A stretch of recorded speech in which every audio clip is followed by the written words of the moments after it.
So undeniable that there are limited spaces for the youth to actively engage or take part when it comes to the budget formulation process. That is very key to note.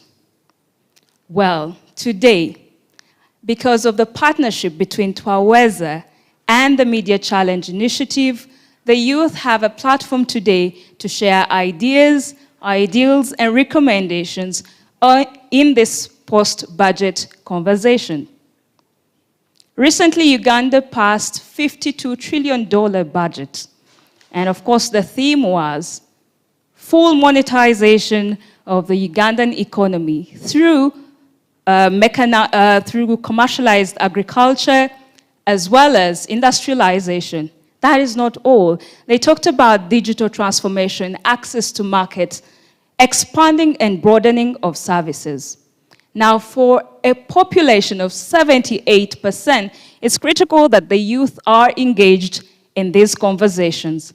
Ladies and gentlemen, it is absolute pleasure to have you as part of our conversation today. To begin us off, we are privileged to have a presentation on Sauti za Wananchi, the data on priorities and poverty, by the one and only Mr. Ismail Sentamu. He has been at Twaweza for about 10 years and is the lead at strategy and training. Ladies and gentlemen, help me welcome Mr. Ismail Sentamu from Twaweza.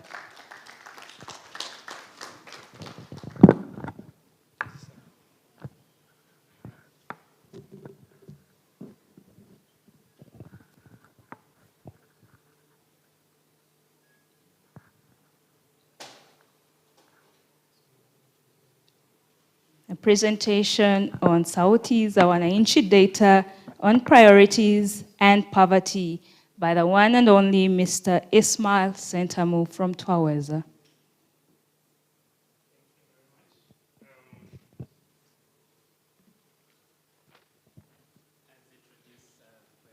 Thank you very much. Ismail Sentamu, and I work as a programs officer for learning and strategy at Twaweza. And Twaweza has a number of programs, and one of the programs is Sauti za Wananchi, which is a national representative high-frequency mobile phone survey. And it has about a pan of about 3,200. But this particular data that I'll be presenting today, we covered about 2,749 respondents across Uganda. And the survey was done around Jan to Feb 2023, this year. And this fact sheet is about the thoughts, the opinions, and priorities of the citizens of Uganda, what they think about their experiences and what they think about poverty at the moment. You can always check us on www.twaweza.org/Sauti. You can find all the data that you would need about Twaweza and what you need about Sauti specifically. One of the insights from this survey was citizens pointed costs of living and unemployment as the most pressing challenges they are facing, both as a country and as own households, where we carried out the survey. And about 6 out of 10, about 60% of the respondents pointed out costs of living or inflation as being among the top 3 challenges they face in a country. And about 6.6 out of 10, representing 62% of the individual households that we visited also mentioned costs of living or inflation as a key challenge they are facing. And we also find that almost half of the respondents, 48%, said unemployment. Was also among the top 3 challenges they are facing. And again, about 4 or 5 in 10, 45%, mentioned hunger and and drought as also challenges they are facing as a household where we visited. And then there are also other significant number of people that mentioned other issues like health services, corruption, transport services or systems, and then the quality of education as also a challenge they find really pressing. And you can say about 2 in 10 mentioned those other challenges that they were facing. We also found out that people are more concerned around economic matters. They've really risen inconsiderably, and over the past few years, the concern of health used to be then as a key issue. People would complain about the health facilities, no drugs, no this. We go there and they don't give us help that we need, or we don't get the medicine and they write for us to go to the pharmacies. But surprisingly, this time it is not one of the main key issues people are facing. In 2019, when we did a similar survey, health was really high. It was about 42%, and along the way in 2021, it rose to 52% when that was during the pandemic time. But right now, it's at 29%. So you see, it's no longer that biggest, though it could be still an issue, but it's not what was mentioned most besides the economic matters.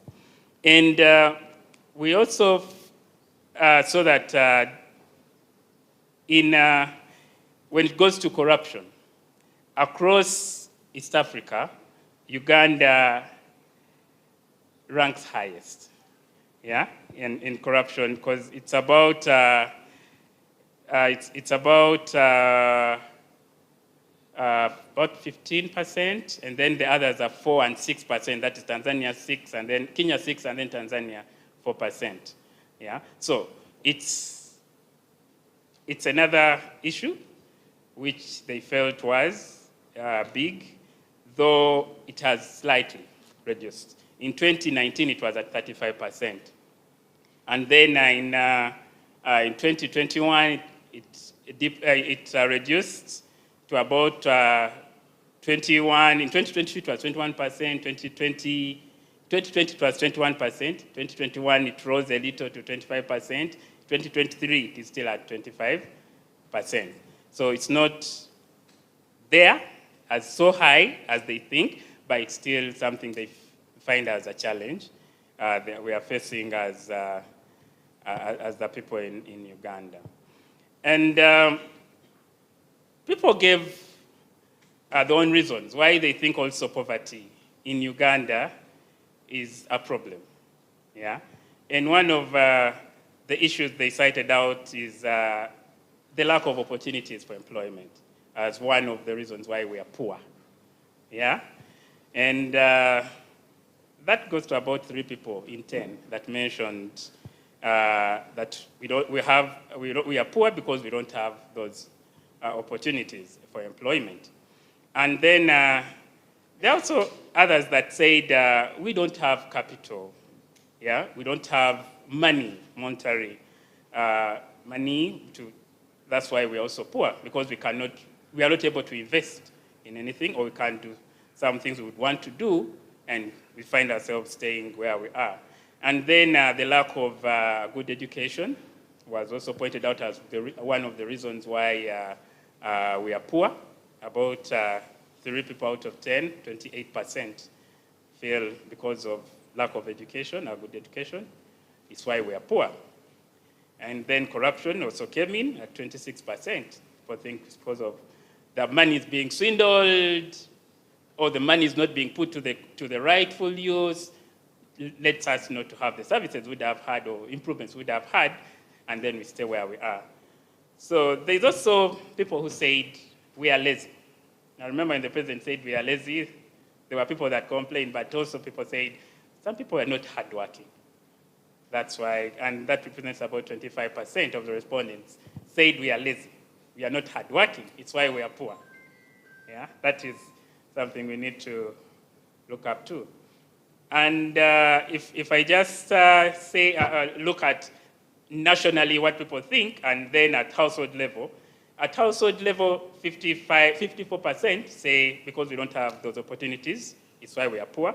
And then nationally, it's 27% who feel we are poor because we don't have those job opportunities. The lack of capital for investment, 13% at the national level. At household, it's 34% that feel that way. Corruption takes 12% at national level. That's why we are poor, and then 26% at household level. And then they not working that much hard, 10% at national level and 25% at the household level. And we also saw the people, the actions would take. Yeah, from the people, the actions would take to escape poverty. And about 56%, that's 6 out of 10 respondents, said the government needs to address the lack of job opportunities. Government needs to create those opportunities for its citizens to be able to get those jobs and be able to work for a better living. And then also they said government needs to provide the capital, yeah, because this is one of the key challenges people face. So government needs to provide citizens with finance in terms of capital or loans or general funding support, yeah, to the people, to those small businesses that are startups, or to help people, yeah, get to a better level. So government needs to look into that and help people by giving capital or giving loans, or in terms of just support government can give to the people.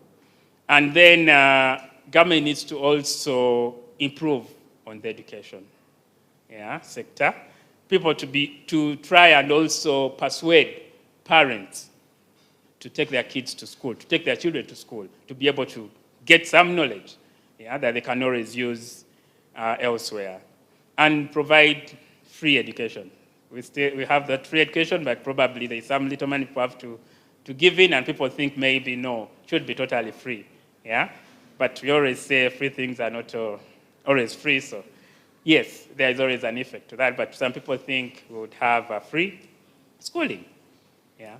And then others said about 75% said government should arrest those that are corrupt, yeah. So if someone is arrested for corruption and is being paraded and maybe convicted, government should arrest those people and probably make them pay what they took from us, or never to come into any close with any of the government officers because of corruption.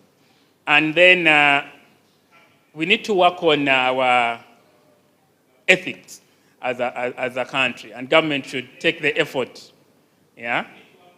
You know, if we talk about the ethics, we are looking at our mentalities, our mindsets. People, if people say we are not hardworking, what can be done for people to be able to improve and work harder? And people are saying government should make all efforts to persuade people to work hard. About 61% said that government should intervene and help us work harder. They didn't give us ways how they can, but they just suggested government should encourage us to work harder to improve. And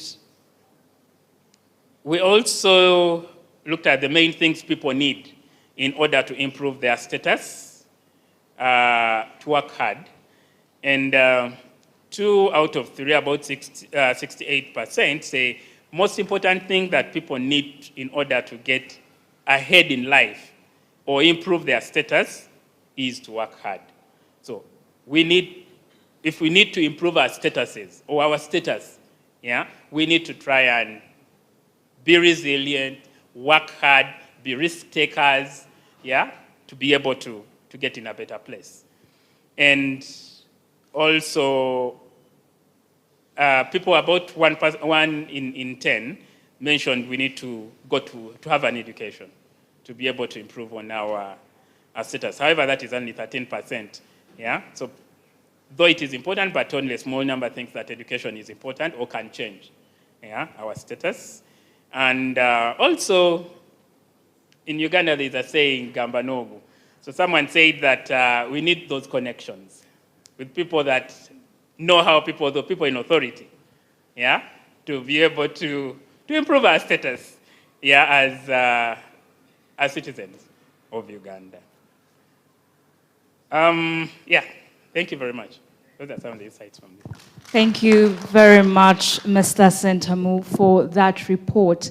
Very, very insightful indeed. Now, Uganda spends about 14% of its GDP in making sure citizens receive public service. It is also important to note that about 10 million is the number of those that are employed, according to a recent report. 8.2 million people are engaged in what we call subsistence farming. This current budget looked at creating about 2.5 million jobs in the next 5 years. Now, Uganda today stands at about 45 million people. If you do the math, there is a lot of deficit. But to help us understand how we can, together, forge ways in making sure that as a citizenry, we move forward, economically especially. Ladies and gentlemen, help me welcome Mr. Raymond Mujuni, who is going to moderate our session of panelists. Now, Raymond Mujuni is an investigative journalist in East Africa, working with the Nation Media Group. He's the head of current affairs programming and is the show host for the Fourth Estate program. Ladies and gentlemen, he has a very long bio, but certainly a man that needs no introduction. Ladies and gentlemen, help me welcome Mr. Raymond Mujuni. And of course, he'll be introducing his panelists. Thank you so much, Tracy. I think that's a lot of drama. I'm just a random Ugandan, like all the others. I want to ask my panelists, because they already know themselves, to come and sit on the orange seats. And as they sit on the orange seats, I just want some 3 young volunteers to put up their hands. They're very simple questions that I want to ask. Very simple questions. Guys, if you put up your hand, I promise the question will be very simple. I don't want to pick on you guys. Jacob, young people don't want to speak. And you're the National Youth Chairman. Yes, the gentleman here. Anyone have a microphone to take to him? Right there. How do you, when you say government, how does it represent itself in your life? What is government to you? Or how have you felt government today? Wow, you promised it to be a simple question, but seems to be sensitive. Well, my name is Emmanuel Conrad Butokirile. I am a teacher trainee from National Teachers College, Kaliro, and a passionate environmentalist, as well as a speech and debate enthusiast. I'm also from ISEC, a youth organization. How do I stand government? I think government this is the body that governs every country, and it has the mandate to make sure that the citizens are having a smooth run in the country. So these are the people, or this is the body that has the mandate to make sure that each and every citizen is catered for. Right now you're talking about the budget, and of course it is the government in this. They're the ones steering all this. So these are the people that are the ones that have this mandate to make sure that we, the citizens, enjoy our country. That's from a simple view, understanding. Thank you. Do you believe you benefited from the last budget that government read out, the one that ended? I think at a less extent. Ah, okay, Yeah. fine. We'll discuss the extent. There was someone this side. If someone could help me get a microphone to them. You need to stand up. The production people say they need to see you, so you need to stand up. Do you believe you benefited from the budget that just ended?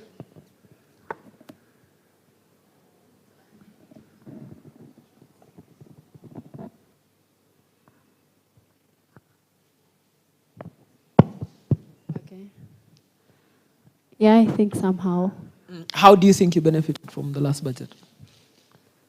I'm called Mute Sadija, the Vice President, Uganda National Students Association, at Makerere University doing a Bachelor of Journalism and Communication, now in 4th year. I'm on government. I'm a government student. I've been sponsored by the government to study. Yeah, so I think I've benefited. You're basically eating government money. But thank you so much. The reason I ask these questions is that many people do not think that, or do not feel government in their lives. And yet, today morning, you must have seen police officers. You're seated in MCI. They have a trading license from KCCA. Somebody must have been paid by government sitting in that office to deliver that trade license. Literally, almost the air you're breathing is clean because government has put in some effort to make sure it's clean. There's some order on the roads today. You didn't see people driving on the right-hand side because there's some level of government.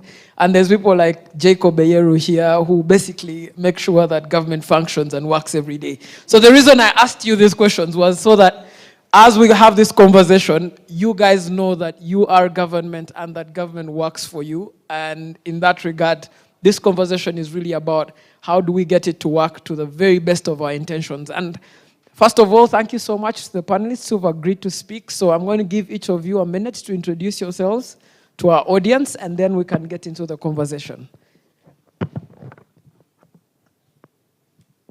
Thank you, Lyman. My name is Leonard Manishimwe. I'm the Executive Director of the Uganda Youth Forum. We are involved in youth mentorship and empowerment. And I'm a passionate believer in the young people and their potential. Thank you. All right.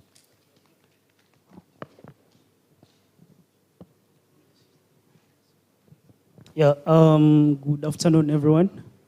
My name is Ronald Ochen. I work at the Civil Society Budget Advocacy Group as an economist. And this is a very interesting conversation because we work around the budgets.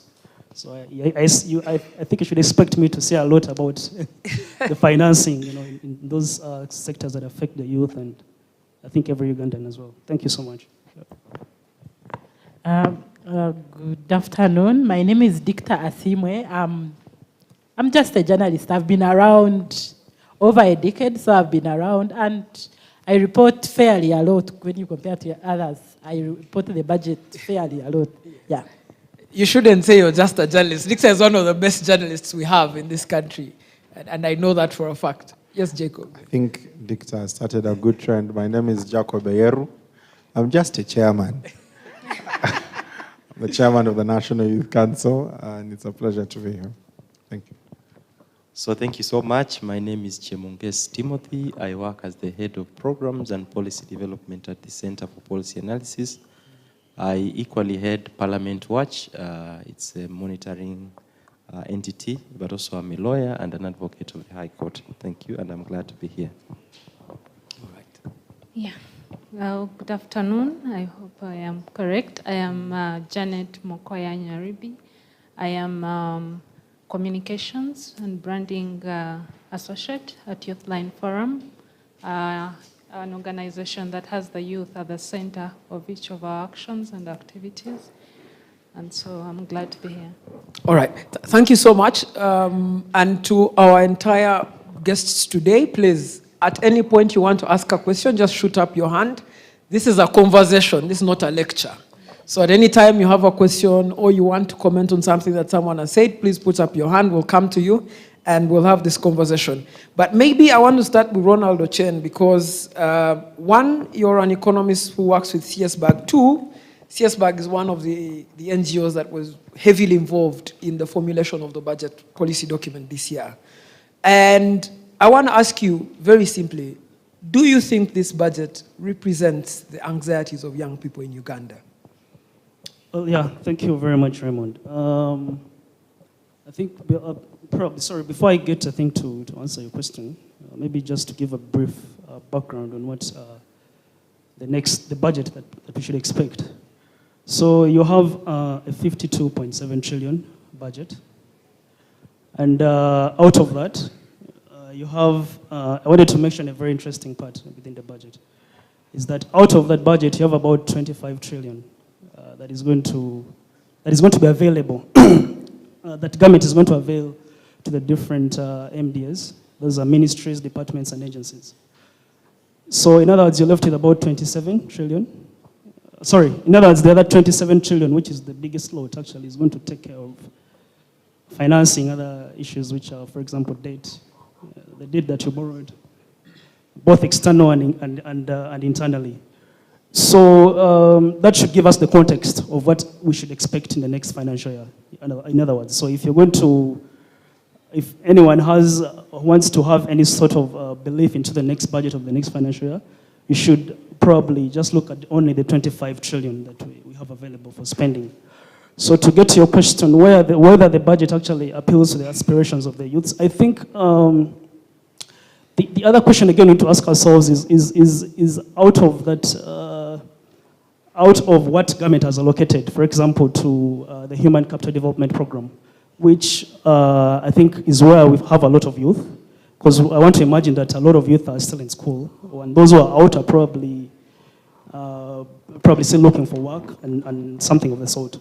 So you have about, I think, 9.7 trillion that has been budgeted for that program.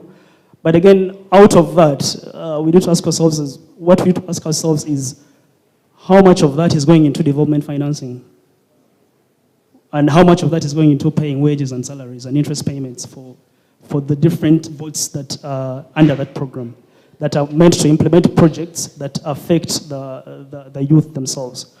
So there's a significant amount of that money is actually going to be, let me just give it as an aggregate.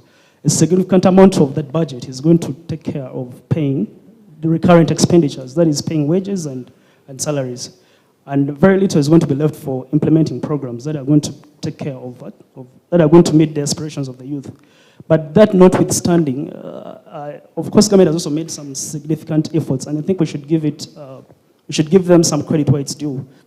That they have allocated, for example, about I think about 60 billion that is going to cater for skilling the youth under the presidential initiative program. So the one thing also we have to ask ourselves is how many of the youth are actually benefiting that. I think those are the questions I think we should be asking ourselves going forward. But Ronald, if I could just push back and just imagine me as a government employee at this point. Sure. One, majority of the infrastructure projects that government is doing are going to benefit young people. Yeah. The wages that you're talking about, which are recurrent, are going to benefit a government that works for young people. Yeah. All the monies that government is going to spend, essentially, are going to still benefit these young people. Yes. Must government really just care about young people, or must government just be efficient, and then young people will take their talents and benefit from an efficient government? Yeah, exactly. But to build efficiency, you also need to look at the financing part of it, because you can't have, for example, very good schools. Let me make it very linear. You can't have very good schools in Kampala and not have very good schools in rural areas. So what critical mass are you creating in the long term that is going to increase, because the ultimate goal of government is to increase productivity. And to do that, you need to have a critical mass of labor force that is skilled, that is that can create jobs for themselves in the long term. Because I want to envisage that's government strategy. So to do that, to create efficiency in skilling people or the youths, you need to allocate more financing into those projects that are going to improve skilling of the youths themselves. Yeah. All right, Leonard, I want to bring into this conversation. Majority of Uganda's young people are actually not young people that can work. These are people who are in schools. These are people who are still young. The average age is about 15 years. In that sense, government must provide health and education. And if you look at the budget instrument, the way it is, away from debt repayment and away from infrastructure, a lot of this money is actually going towards health and education. Would you say that government is meeting the needs of these young people with the budget document the way it is currently? Thank you so much. I would say could give government credit in tackling the question of immunization.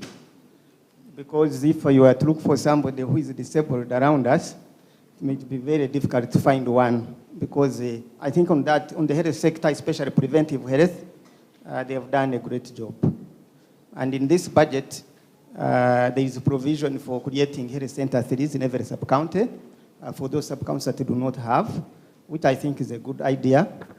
But if you look at a question of teenage pregnancies among the young people, I think there wasn't a deliberate effort, for example, to look at some of those questions on how to tackle them. If you look at issues to do with the menstrual hygiene for girls, which we know it's a very big issue, and it can cause school dropouts for some of these girls, I don't think there was an initiative towards doing that. When it comes to education, yes, there is a more number of young people who are in school, especially for primary. But if you look at that curve, how it moves, the pyramid, by the time they go to secondary schools, you've lost about 2-3 million.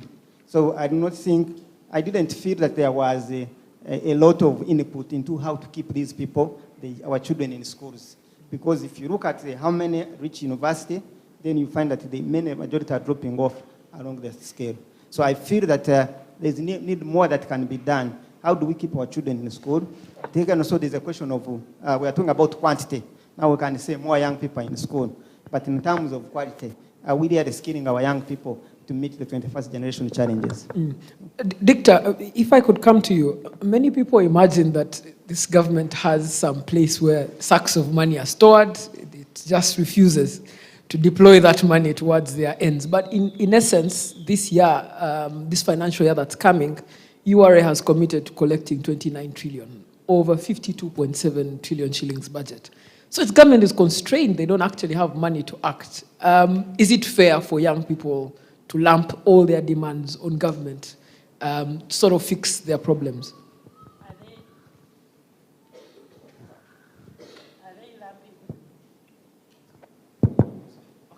Are they lumping all their demands on government? Because, like you said, most of the population is under 15. About half of the population is under 15. And as far as I know, most of us pay for our children's school fees. We pay for our children's health and so on and so forth, which then means, I think that would be an unfair assessment. But speaking of what URA is supposed to collect or not collect, I think you saw the president talking about the 13% of tax to GDP ratio versus Holland's 39% tax to GDP ratio. And that's like one of the issues that comes up, that just know if you are a young person, you will be here longer than most of us will be. Just pay attention to these budgets, because if now the president is thinking we should be going towards 40%, advocate, participate in the budget, because that kind of thinking will come back to you and you need to have it analyzed.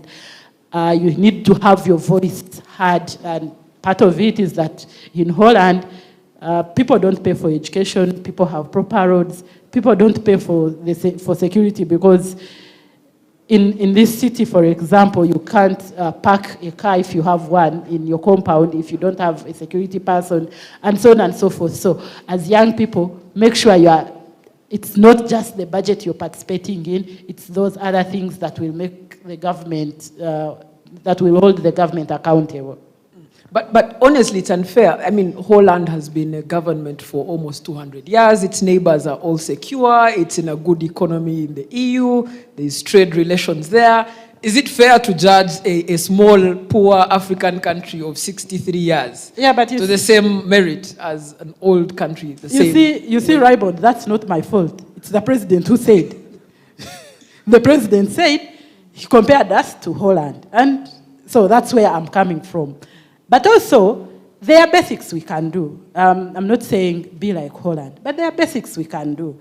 If we are investing in education, it doesn't matter. Me, Dictor, maybe I can pay for my daughter's school fees.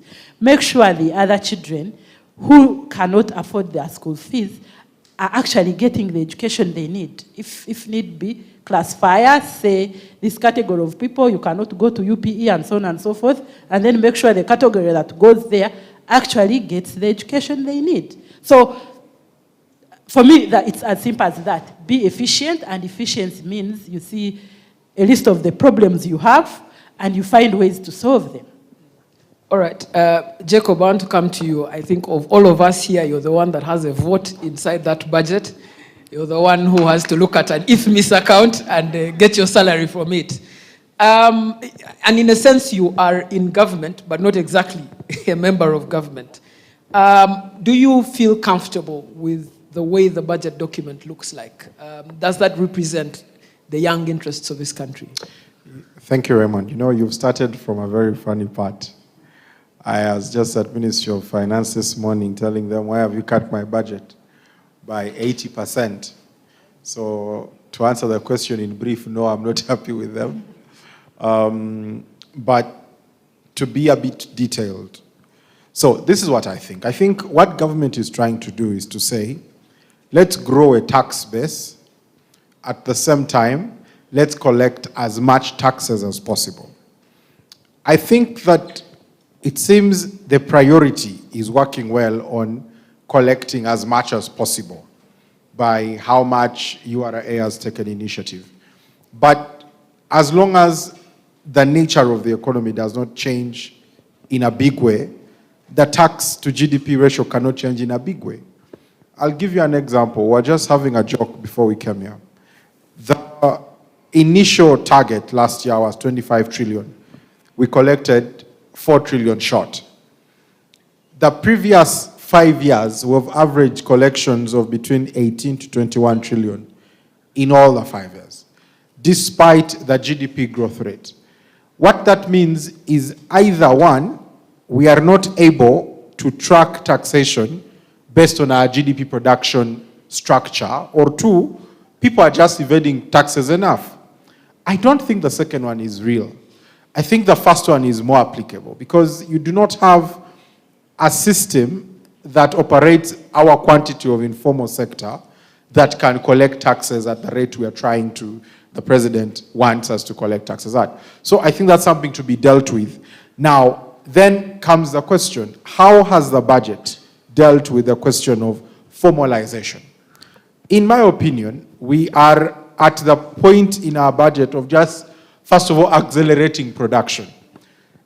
That's all I see in the budget. There is not so much to do with actualizing the intention of increasing the tax to GDP ratio in such a manner that it's helpful to our budget needs. That's the first problem I see. That one, we are focusing on increased production. Whether you're talking about our biggest expenditures, single expenditures, which are productive expenditures, is a parish development model. The parish development model is a production unit. It's not a taxation. It's just increasing production. When you talk about the next 2 or 3, you will land somewhere near a MIOG of 100 billion. All of these are expenditures that ignite production, but cannot in the short run lead to a change in our revenue collection system.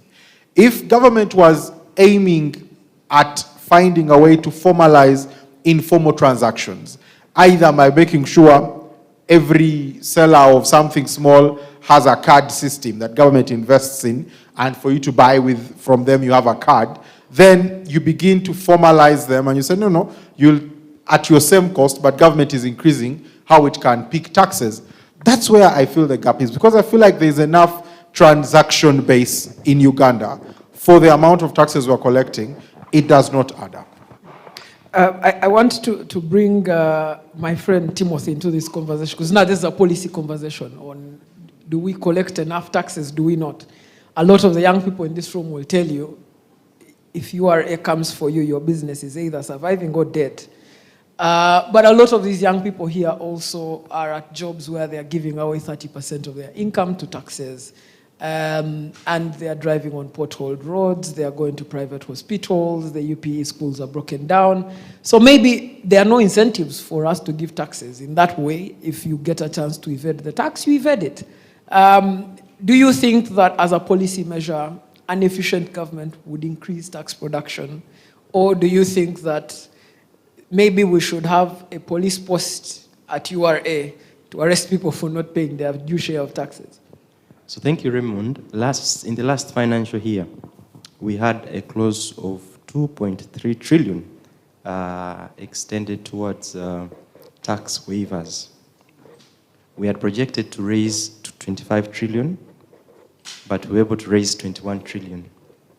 Of the 2.3 trillion, if you added that from what we collected, would go to close to 24 trillion, a less of 1 trillion.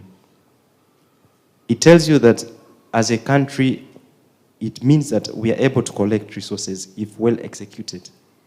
This year we projected to raise 29 trillion. By far, it's something that probably it's an oversight, or we are thinking that we'll get there. Hope so. Last year we were able to raise the 21 trillion, and the point is on the tax waivers and some of these incentives that can be extended to the young people and other businesses to boost their ability to contribute to the economy.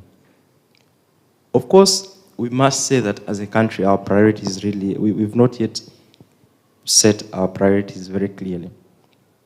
If you look at our ability to spend the budget, look at, so if say our biggest source of revenue is from the domestic revenue, which is going to account to close to 29 trillion.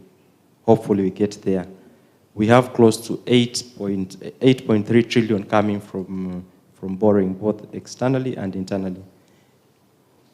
We must mention that there is a bit of shortage in terms of accountability and demanding for the use of these resources. Young people, where do young people find themselves? The future is young.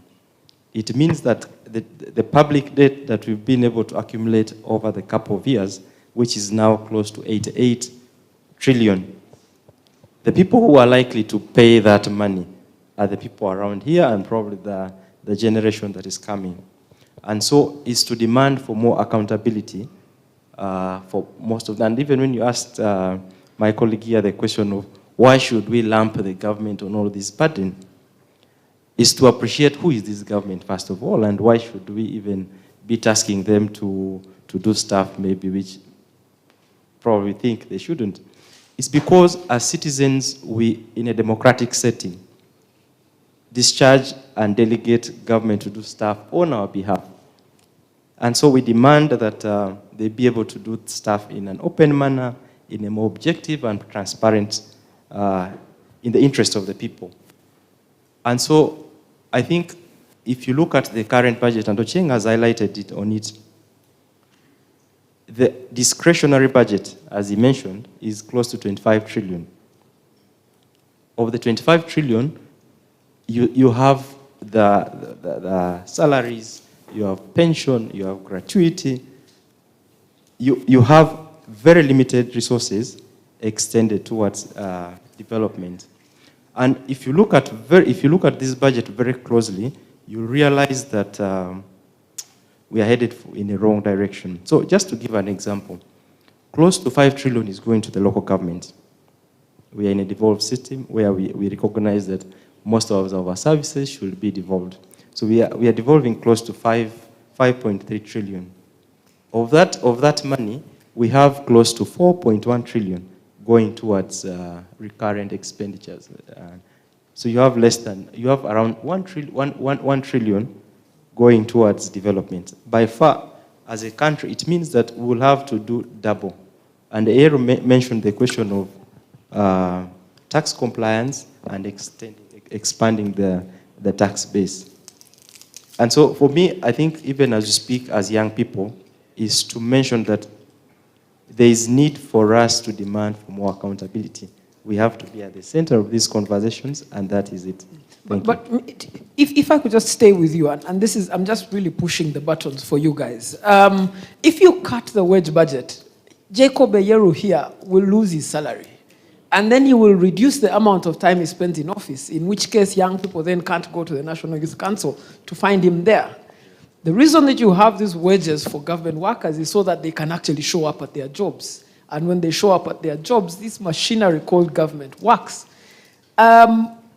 do you think it's a bright policy measure to reduce wages of civil servants and send that money to some elusive thing called development? I think what you say is the right position. A lot of resources should be channeled toward development. Because as citizens, what we demand is service delivery. Actually, I think we don't demand a lot.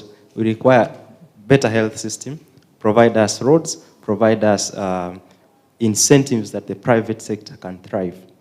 And so if you have an economy that puts much of its resources towards wages, and actually, if you look at it closely and look at value for money, say for example, let's look at Parliament. It has close to 529 members of Parliament. So we need to do probably an assessment and see of what value are we getting from this kind of Chemonges, do you believe your member of Parliament would leave Parliament so that we create a vacant seat there? Not really. You see, government does not run on its goodwill.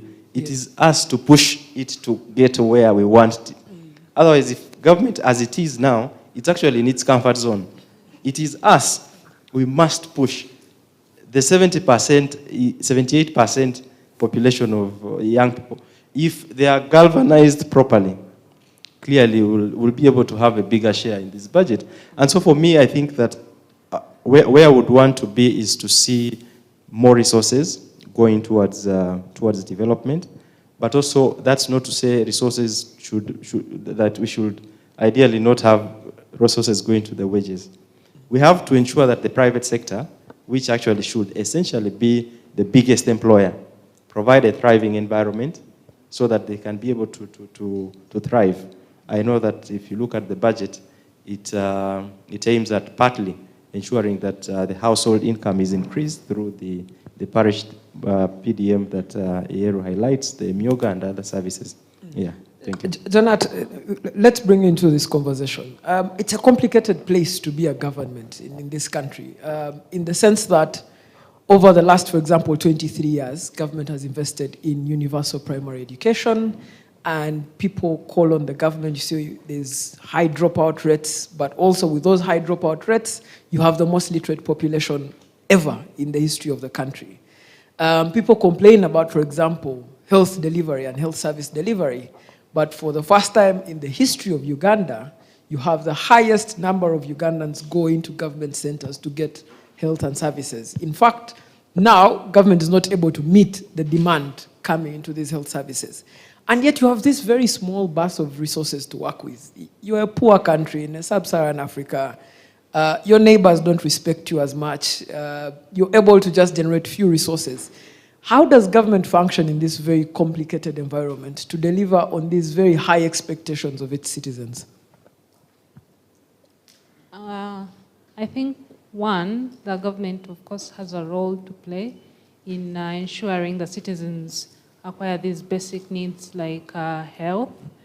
And you look at our hospitals today, when you go there, if you're not one person seeking private, and you have some money to talk and someone can listen to you, the attention is not really there. And you may find that some of these patients are dying on the doorway, not because the doctors are not there or the servants are not there, these people who are working in the hospitals, but because these people have been frustrated by the late payments that come through, and therefore would also look through that kind of frustration, impose this on the patients.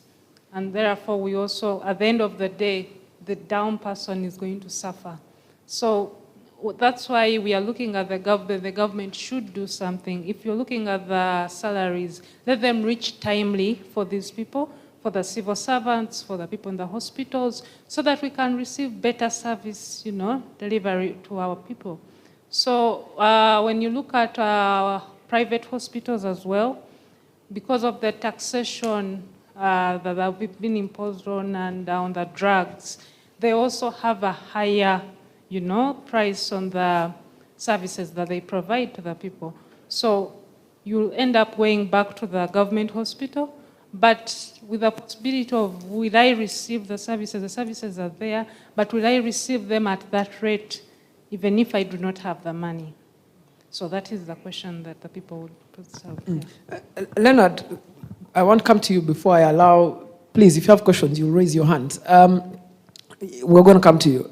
Leonard, the question that I have for you is really the very complex nature within which government has to work. And one of the things that I've heard government complain about mostly is that young people are not coherent in their demand from government. There was a time when young people said majority of us are involved in agriculture, and government got aside some money, put up this youth livelihood program. 3 years down the road, 70% of that money had been lost. It couldn't be recovered. The young people got it, bought flashy cars, disappeared into thin air. And that lack of coherence of young people, what is it that you actually want? That lack of coherence is blamed on young people. Is that right? Is it right that young people are not coherent? Or is it supposed to be the job of government to structure that coherence in a budget process? I think the challenge is not the young people.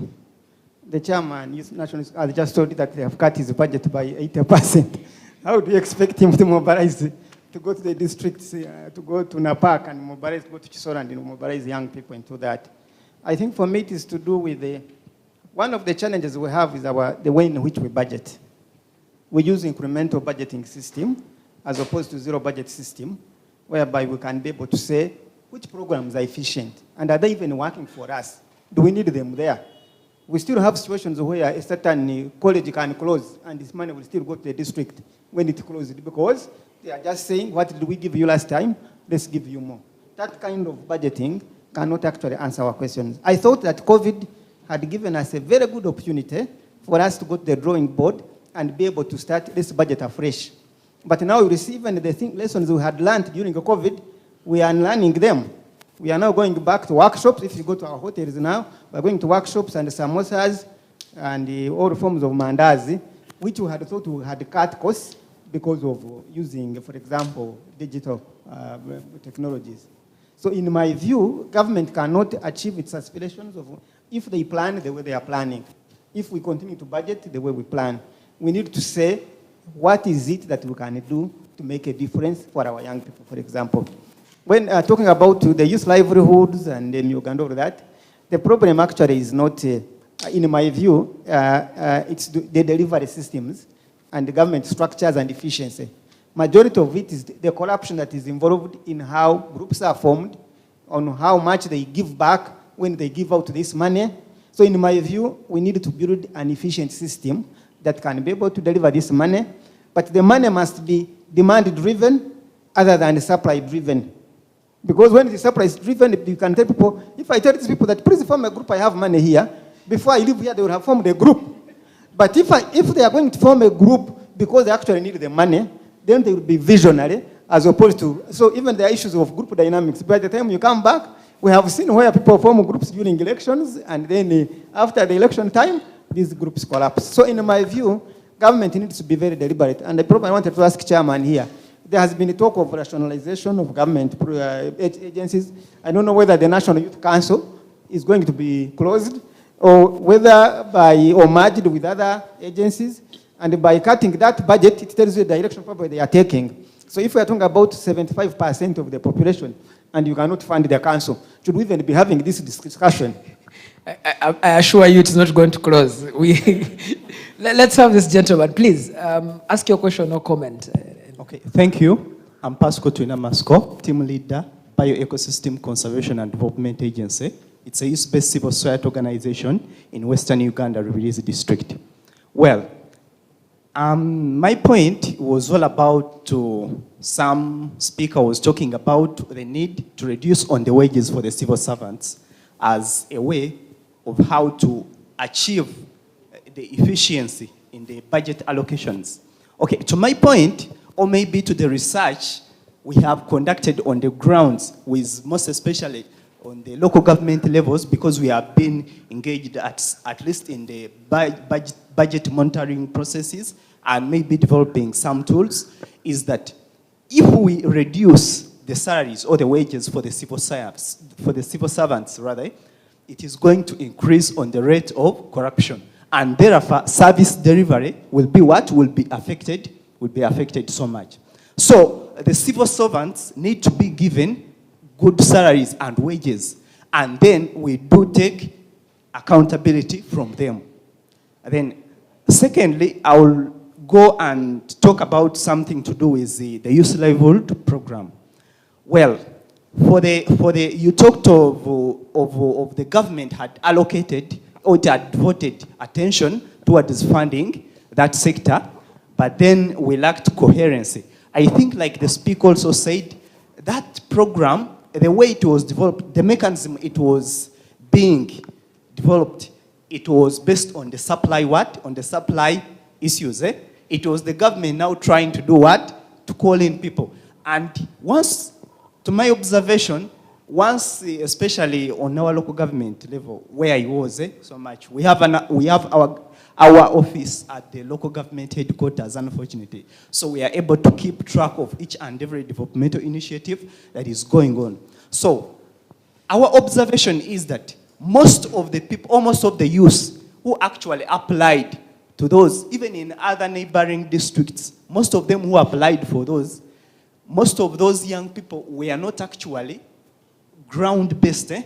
It's like they called, we have money here, and then people formed the groups immediately, the groups which were not there. So if it becomes demand-based, definitely we would achieve some results. Thank you. All right, thank you. Jacob, I want you to pick up this question. And sometimes it's really frustrating, you know, in the sense that you have 5 youth MPs, you have a fully fledged National Youth Council, you have youth representatives at every parish committee. The government employs a principal youth officer in almost every district. There is a gender officer in also those districts who caters to the youth. What more do you want from government? Do you want a young president, perhaps? Will that change things? You know, one of the biggest jokes is to think that when you're overrepresented, therefore you have power. That one is a big joke. It's just like saying, because we are too many young people in the country, therefore we will determine who will be president of Uganda. That's a power question. It's not a numbers question alone. And that is where the problem is. You have 5 youth MPs, but you have 30% of parliament below 35. But to gather those people around youth issues, you just find everyone running around anywhere. I can tell you, Parliament has a forum for youth affairs. And any MP can belong to that forum. You say, I want to support youth issues, so I belong to it. They have over 120 members. But they hold seminars and meetings in partnership with organizations. And I can tell you that the most consistent members are not youth MPs. They are not. And I'm saying this with pain because all the youth MPs are my friends. You see. So it's a bit disturbing. The people who would exercise power don't use it. Then the ones who know that those are the ones with the power blame them and say, you are not doing anything. Then there is you who sees us everywhere and say, you are too many, you are many young people, you are therefore powerful. That is not true. The approach I have, and of course me now, it will sound like I'm blowing my trumpet, but we are trying to change the approach. Where do you need impact? That's where you put money. The first thing we rejected was a parish development model without 30% for youth. We rejected it until it confused ministers. They went to the field to talk to people about the parish development model, and they have failed to answer the question of whether youth are getting 30% of money or they are constituting 30% of an enterprise group. Up to now, that question is confusing everyone. But it was not there. We were not there at all. Government had stopped financing the youth livelihood program for 4 years before we came in. 2018 was the last capitalization. 2019, there was no budget to it. 2020, no budget to it. 2021, we came into office, no budget for it. That's the first conversation we started. And we failed to have government put money there. But we said, how about the money youth are paying back? Where is it going? Government's position was that it will go into the PDM to create one basket. We said, no, but this is money collected from youth. Why should it go to the public? Take it back to the youth. That is how you will see next week when we are announcing how much money has been distributed to youth without government giving any money to YLP. This is money that youth have generated themselves, and it's going back to them to try and create more jobs and so on. But how then does that model work? And that's why I like the idea of a revolving fund. When we say the PDM is a revolving fund here, it means when you put 100 million here, it does not leave. It is you people who eat it, and the other people also have their 100 million. When tomorrow we come to add 100 million here, and there is the other one, for them they will have 200. For you in your circle, when you ate yours, we will be putting 100 for the first time, yet it's the second round. That places responsibility on every demographic. And that is the model that we're arguing for. Give us the YLP, let the National Youth Council and youth MPs be held accountable for the repayment plan. In 2 quarters, in the 3rd quarter, which we've just left, January, March, we visited 33 districts to understand, are you ready for the YLP? Have you identified groups through the right procedure? Do the youth leaders know? And we were shocked. A district can receive as little as 800,000 for youth in terms of conditional grant for just operation of the council. And it is eaten in the middle there. Because you're somewhere there, no one tells you Ministry of Finance sent. So we began publishing information. But when we realized that even if you publish, no young person in a district can talk to the cow. Because the cow is the one who knows how much has come with the CFO, the Chief Financial Officer. We said, let us go there. So we went to 33. In this quarter, we have dedicated our entire quarterly budget to going to the remaining 113 district local governments. And we present a report before Youth Day. Which district has eaten what money, which district has... And we mention actual names, we hold a press conference for it, and we take with the press the report to the anti-corruption unit, to the IGG's office. This is how you are going to get traction. On the issue, and I want to just hint on it, of having civil servants pay or not, let me be very honest. Anyone who has an opportunity to steal money will steal it. I want to say that very clearly. If you see that there is 100 million here, which I can pick and I will not be noticed, you will pick it. The only way to stop corruption is to ensure that corruption has a very high cost of doing it. Either the citizens will tell you immediately you will not go back to parliament, or wherever it is you are, or will burn your house, or in some way government will hold you accountable immediately. That's what I want to first do with youth money. When you do it, then the population gets charged enough against corruption. Nobody will steal money when they know that group you don't touch. That's how, no one can steal iron sheets now. We'll be shocked. Dictor, I wanted to come to you because, I mean, you're in the newsroom and you understand power interests around the budget. And maybe you can help young people understand the kind of power interests, you know. People like Amina Hassi, who run private enterprise, have capacity to call members at Ministry of Finance. They have capacity to influence parliament. How should young people structure themselves to, in a way, behave the way the Kampala Mafia behave, so that their interests are catered for in the budgeting process? I'm sorry, but I'll simply say that's not possible. Because young people can't access the president or whoever. They also don't have the starting resources that Amina has. So let's start there and then say, after that, young people just need to organize. To organize and then put pressure on the people they have access to. Because the truth is, I like to say, this government generally lives with some form of impunity. But they also, to some extent, listen. If, for example, you take the pothole exhibition, well, the money might not have reached, the roads are still as they were, but at least there was a promise. And if the pressure was kept, it's possible that at some point, those potholes will be filled. So, one, organize, organize, organize. Two, since we are at a place that trains young people to become media workers, make sure you are following these things. So, because one thing, yes, globally, interest in politics, things like the budget and so on and so forth is reducing. But you can't afford to be like the US. These people have almost sorted the basics. Us, we are where we are, where you will finish school and not have a job.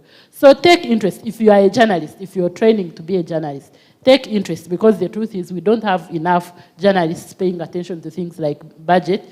We have people reporting in Parliament, reporting the budget on budget day and a few days before that, and then we all forget.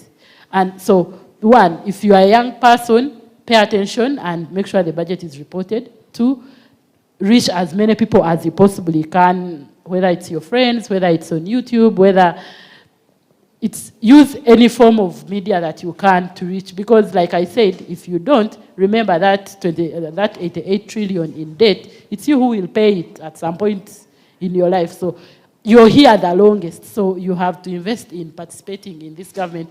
We are paying back, but not many people are actually seeing the service delivery that this debt has brought. Our microphones, for example, currently are being powered by electricity. That electricity was on a principal debt which was taken by government some time back. So there's also some level of work that government is doing whenever they borrow this money. And when you're paying back because they've enabled you to do some things. Is it really honest for us to continue to blame our government for taking debt when we exert such immense impact on them by asking for services that they can't deliver with the little taxes they collect? Yeah, I think it's a citizen's role to demand good and quality services from government. I think I would like to say that's a mandate of the citizens, that they should desire that government provides good and better services. But also citizens also should take it upon themselves to know that to get those services, they've got to pay taxes. So if you have a resource-constrained country, like Uganda, where you have, for example, we have about only 3.5 million people in Uganda only pay direct taxes, and that's payee and stuff. So yet we have a potential of about 9 million people paying taxes for the country. So let me correct you, it's just 1.2 million people who pay taxes directly. Okay, directly. And yet you have the potential of about 9.5 million people who could actually pay taxes. So that means actually that there's a challenge with, I think, government mobilizing domestic revenues. There's a challenge of government mobilizing domestic revenue, but also the challenge could be that we also have people who are actually capable of paying taxes, but they're evading the taxes. So what does that create? That weighs down on government, and then government has to go into the markets and borrow money. And that also eventually escalates our debt. We have about 80.6 trillion, the debt stock. 80.6 trillion, our current debt stock as a country. So that will eventually as well also affect, affect the delivery of services that government is going to give to the people. Because then government has to look for more revenues, or has to find more strategies to raise revenue and pay back the debt it has. Yeah. Timothy, how do we get young people to appreciate their citizen responsibility of paying taxes as they also do their citizen responsibility of demanding for services from government? Thank you so much. I just needed to disagree a bit with the question you posed to my friend here, in terms of how do we... Disagree with the question or the answer? The answer. Yes. Okay.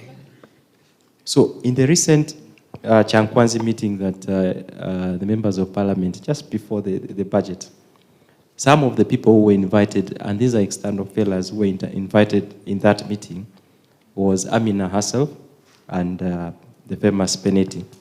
Their reason for being there was to explain and make a case on why they need more money, even in the current budget, despite the fact that they had been allocated a lot of other resources.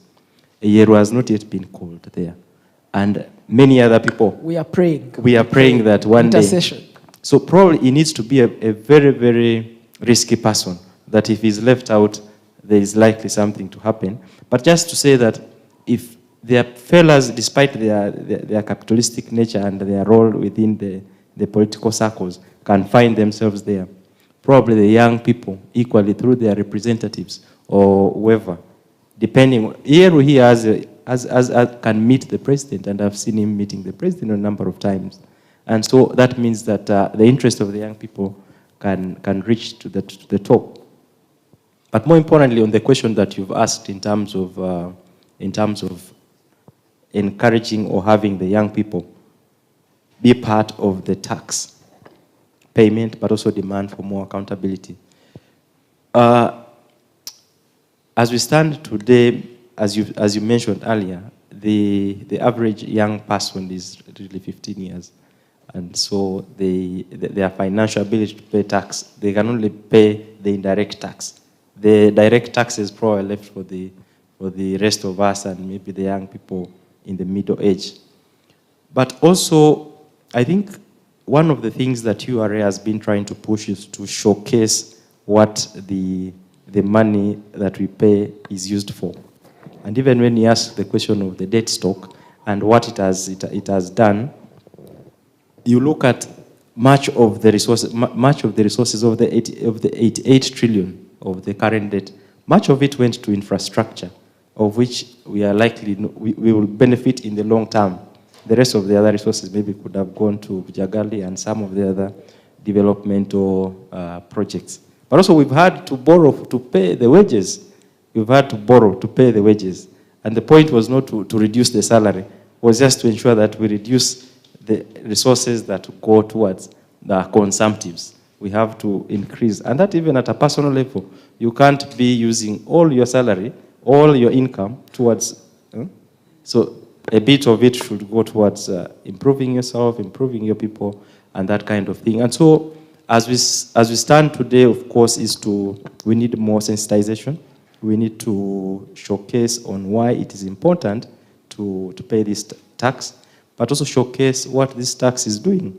Because if you look at, for example, the Auditor General's report, and even highlights the question of PDM, for the previous years, it actually shows you, while there could be a lot of potential with the program, there are a lot of anomalies with the project and the program. And so it means that if we don't have a game changer, these resources that we are channeling towards many of these projects are likely to find themselves where they are not used in the right purpose. And so it's to say that there is need for more accountability. And the young people, despite their contribution to the basket, there's need for more accountability. You look at the Auditor General report, you notice that, like the PDM, there are quite a number of anomalies in terms of hiring of the parish chiefs, the resources, the registration of the circles, and how the resources went. And looking at the other question of corruption, so it clearly, and the thing is, young people is to appreciate that our taxes should count. Every coin should be able to count, every coin should be accounted for, and we see the service delivery, the portal question, and other healthcare education should be able to count with our taxes. Because, just maybe as I conclude, government does not have many sources of to get its revenue. It's through largely the domestic, the money we pay, and maybe borrowing and the rollovers that it can access. And so the question of us paying tax is just to ensure that as we pay the tax, there is more accountability for it, and we increase the tax collection. Thank you. Janet, you get the last word on this. Should Uganda belong to just the 1.2 million people who are paying their taxes dutifully, faithfully, and making sure that the rest of us have some sense of government presence in our lives? Or should even those non-tax-paying members start to realize their role in national development? Yeah, I would say we all ought to pay tax, but it's a question that also goes out to the URA, that are the taxes also fair? You have someone who is starting up a business, and if we are going to support, especially, this I speak for the young people who have their small setups, and if we could have tax awards to young people who are starting up their businesses, even if a year, let them start after a year. We'll have very many people who are interested in paying these taxes. But if you're asking me to pay a tax as soon as I am starting my business, then you're being unfair to me and I'm going to invade it in a way that I can. So I feel that yes, we all ought to pay tax and it's our duty as citizens of Uganda. But Janet, Yes. maybe just to push your buttons a little bit. The day you register your company, an official of government has to sit behind a desk and register your company for you. Someone at URSB paid by government has to register that company, give it a seal. Someone has to process your paperwork. That person deserves a salary. Is it fair to demand that for you, you get a year long of not paying taxes, but in that year long of not paying taxes, you still expect that you drive on a tarmac road, that police officers guard you, that the army is out there guarding you, that teachers are in school teaching the employees that you're going to employ? Is it really fair for government to give you that holiday? I think answering that question is just, we are looking at the interest of having more people bringing in the revenue. So if you're encouraging people through this, faithfully people are going to be paying that tax because you're being fair and they know that they ought, it is also their duty to do so. So yes, it is your salary, but if you look at the people who are not paying taxes, most of these people have businesses that are bringing in a lot of revenue, but because of the evasion, we are missing out on that tax, and we're having very little that is coming in, and so it is straining the government, starting to borrow here and there, just to sustain us.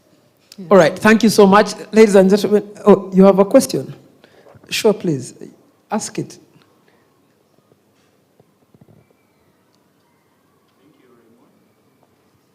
Thank you, Raymond. My name is Shepherd Dennis, coming in from Vijana Corp, Zimbabwe City Hub.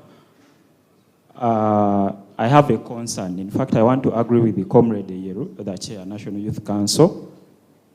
We do have a fully-fledged National Youth Council that is supposed to be tackling most of our issues as the young people. But I want to bring it to your notice that government has a lot to do when it comes to mindset change. Most of the young people out there believe that whatever little is got from government is meant for the few, those who are privileged and placed in some positions, for them to also satisfy their interests. I'll give you a scenario whereby district chairpersons for the young people receive grants from the central government.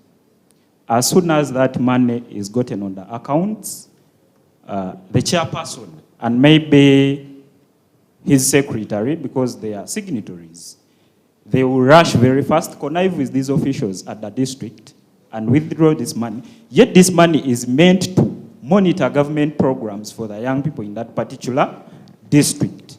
You will have youth leaders at district level who are supposed to represent the youth in that particular district when it comes to the National Youth Day.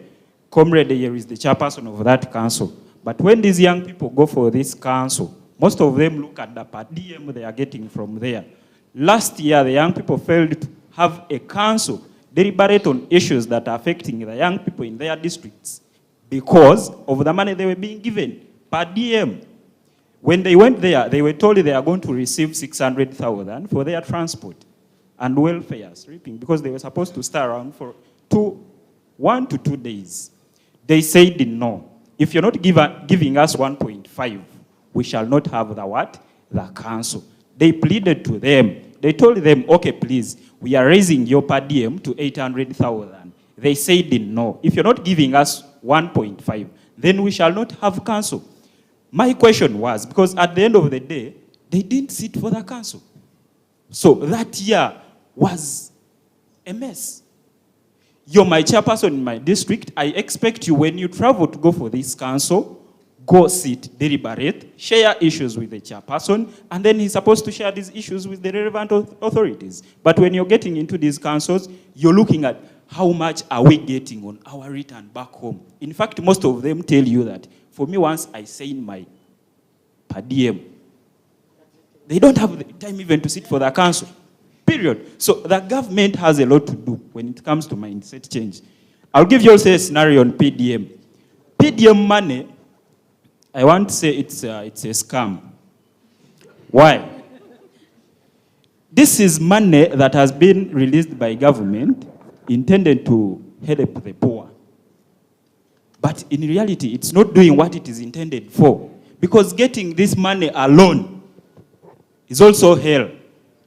Forming groups, you're supposed to pay some small money to someone to give you a certificate.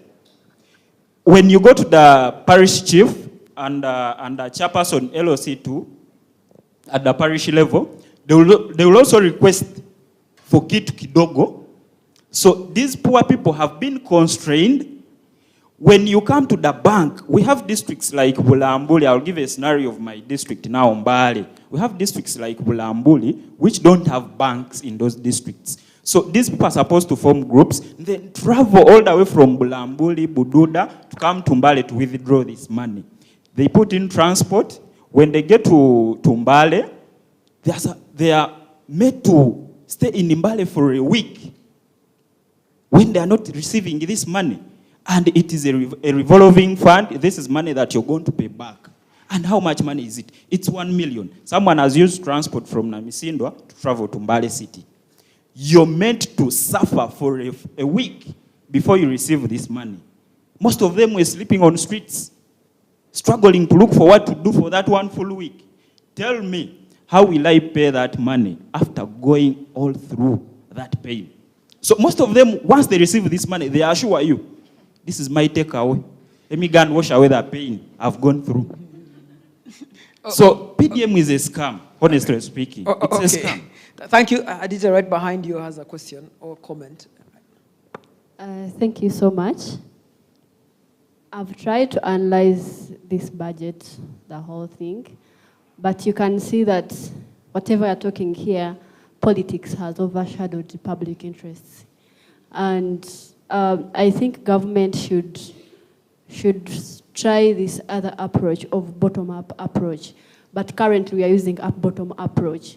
What do people need? Do people currently need a parish development model to improve their livelihood? Have the government made research in certain districts? Is it parish development model to develop them, or is it better infrastructure to develop them? So you see that at the end of the day, the government comes out with their own interests. You see that personally, I'm a Minarium supporter, but I've followed up this. Wherever midterm comes, the president comes up with a certain program. When you see the time Emyoga came in place, it was time for elections. If you say time youth livelihood came in place, it was, politics time, getting ready for the second term. When you see now parish development model, we are in mid-term. You see, it's a program. It's politically invested in. Yeah, and one gentleman here mentioned about that. We youth, we are the biggest majority, 75%, and most of them are in school, and we are crying of unemployment. The moment government facilitates these schools or improve on UPC, bring back the old culture in this UPC school and improve the education system, let me tell you, even if I'm out for 2 weeks holiday, I can have the knowledge and skill to do something productive, something I can earn something from. But here you find we have used a system that is really, I don't know even how to describe it. Even if you go for an interview, they will chase you, and it's not that they are bad people. Because you don't have the skill, someone will hire the industrial engineer from Germany.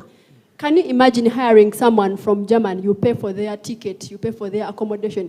When in Uganda there is someone who can do that, you can't blame them at a certain extent.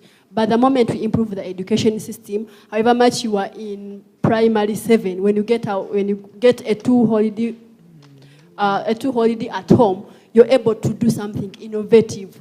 You see how these China students are being told. The phones we are holding, it's a P2 student who is doing that. The earphones, everything. So the moment we don't change our quality of education, we will still remain unemployed, we we still remain, poor and everything. Thank you so much. All right, thank you. Maybe I'll just give Jacob a minute to respond to the quality of his leaders in the National Youth Council, and then we can wrap up. Yes. No, I think the quality of our leaders in the National Youth Council is the same quality in everywhere in this country. First of all, for me, there is no academic qualification. I have people who can't speak English, but they could campaign.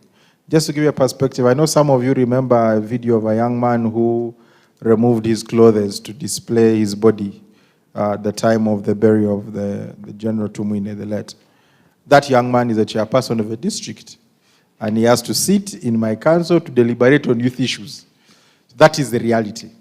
But for me, I think the problem, I would blame the ones who are there and are educated.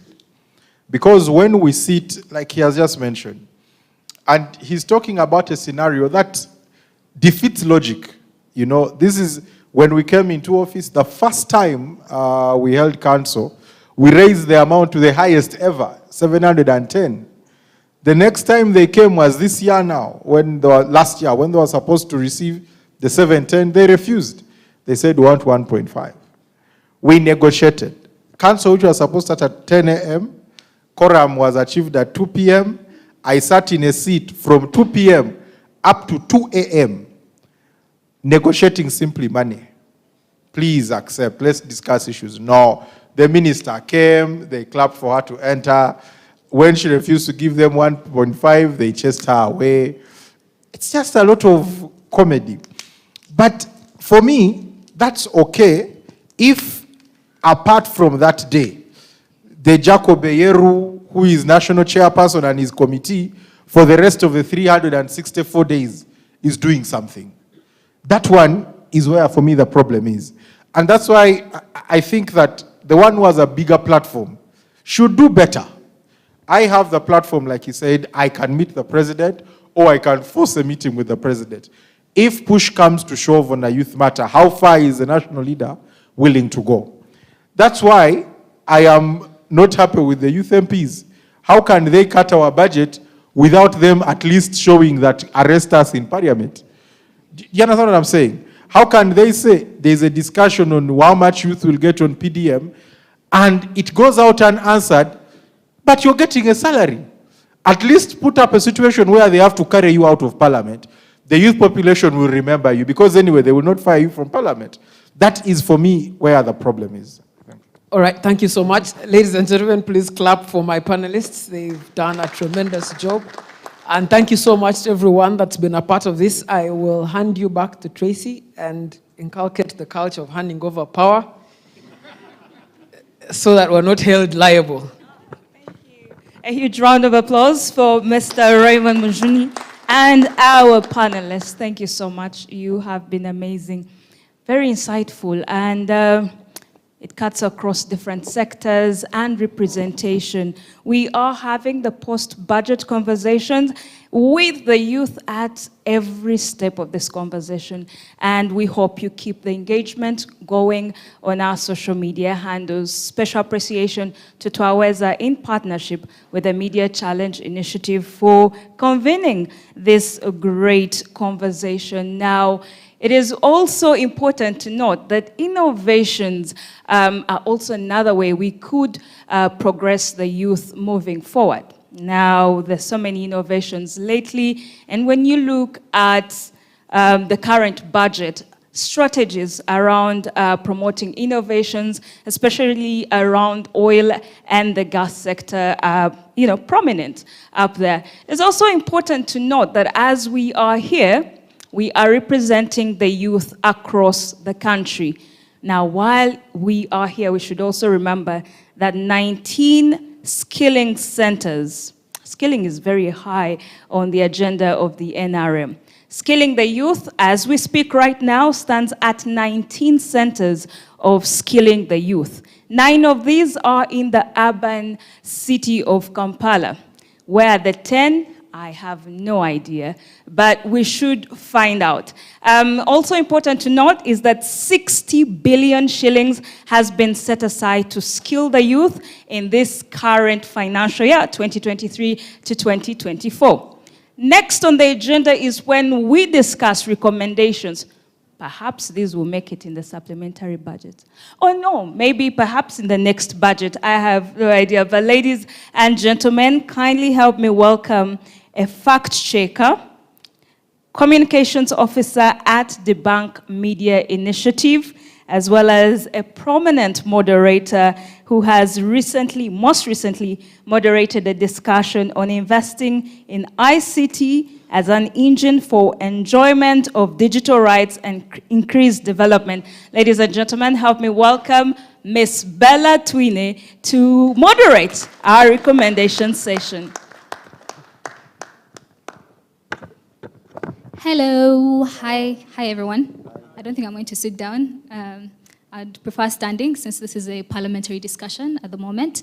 We're going to be looking at recommendations as young people. What do you want to see in this year's budget or maybe the next financial year, 2024-25? We're going to start with a couple of us who are going to give recommendations.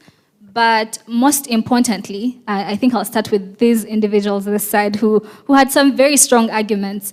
First of all, talking about, Hadija was talking about how NRM is focusing on certain ambitions because they are going to be running for elections sometime to come. But what do you want to see in the budget? Setting aside our biases and political views, what would you want to see in the budget, Hadija? I think I've interacted with you during the Youth for Tax Justice Network convenings, and some of the things that those individuals encourage is how do young people convene and understand what taxation means? As a young person, how do you contribute to Uganda's taxation, right? And it is something that is very, very important for us to discuss because many young people are not involved at all when it comes to paying taxes, and also because we want to continue innovating and bringing around new ideas for other individuals to also jump on and invest in our ideas. But how do we make sure that the budget is where the youth's hearts are? I think I'll start with you, Hadija, and then we can spread out to everyone else in the room. I think we have someone taking note of the recommendations, so everything that you say will be noted down and referred to later on.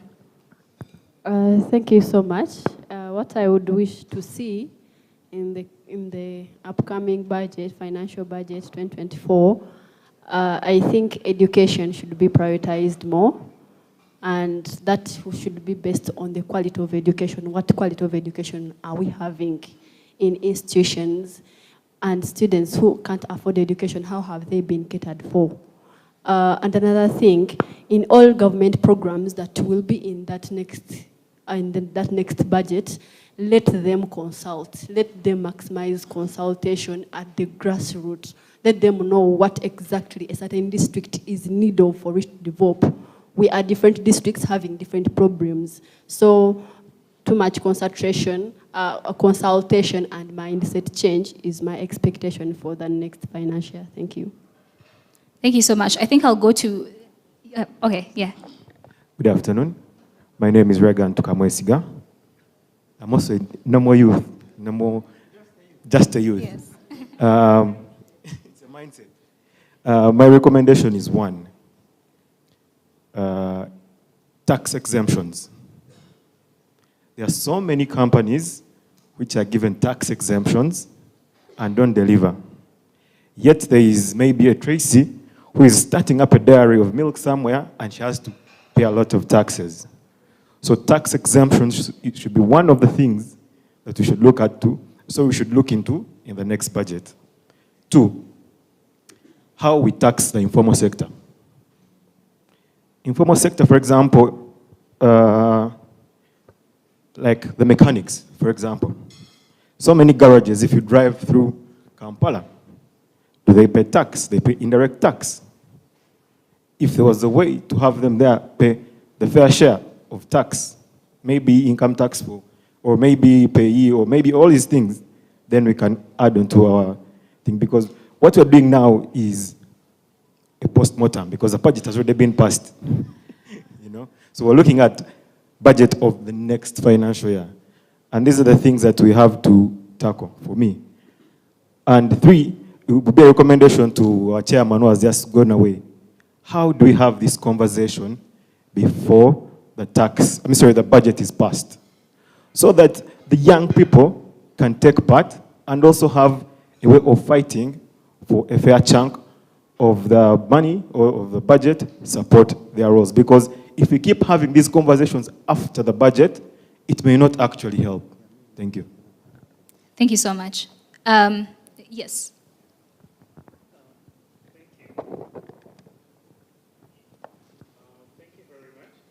Mine is, I think he talked about it.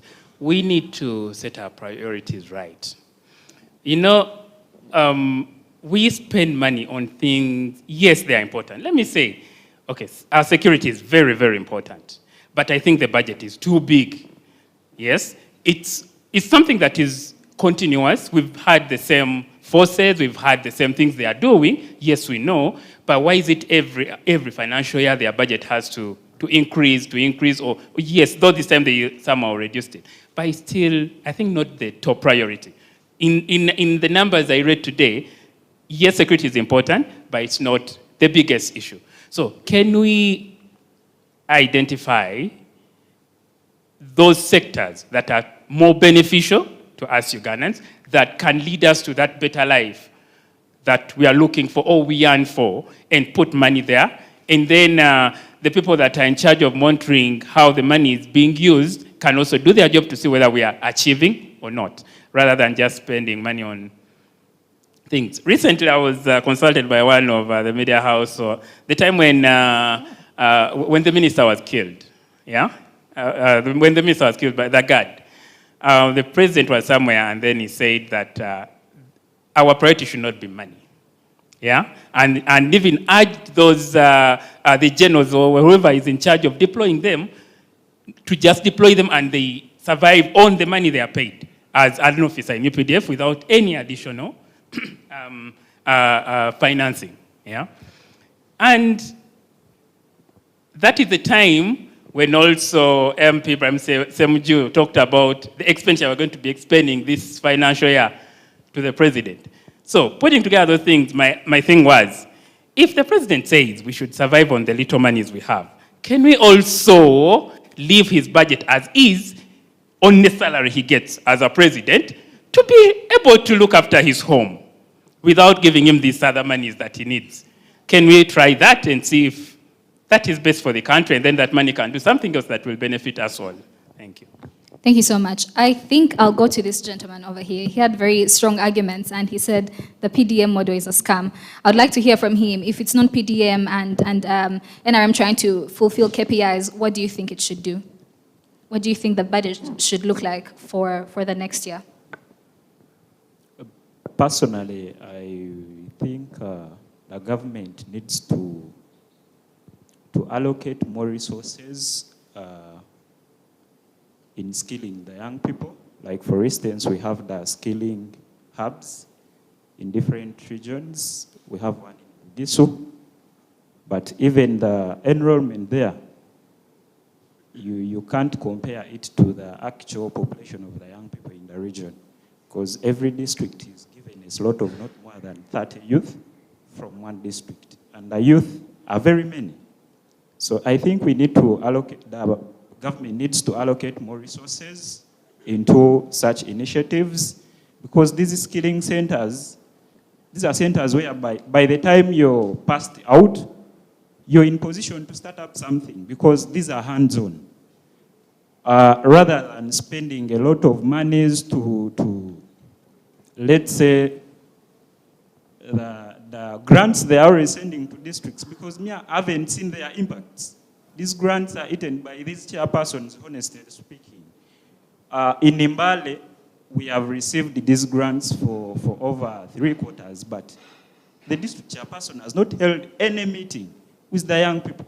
So you always ask yourself, who are the people that this chairperson is representing anyway, if you're not sitting with us, such that we share views that are affecting us as young people, and where should we go to? So I think the government needs to put more into things that matter. Things matter first. Thank you. We'll go to Council over here.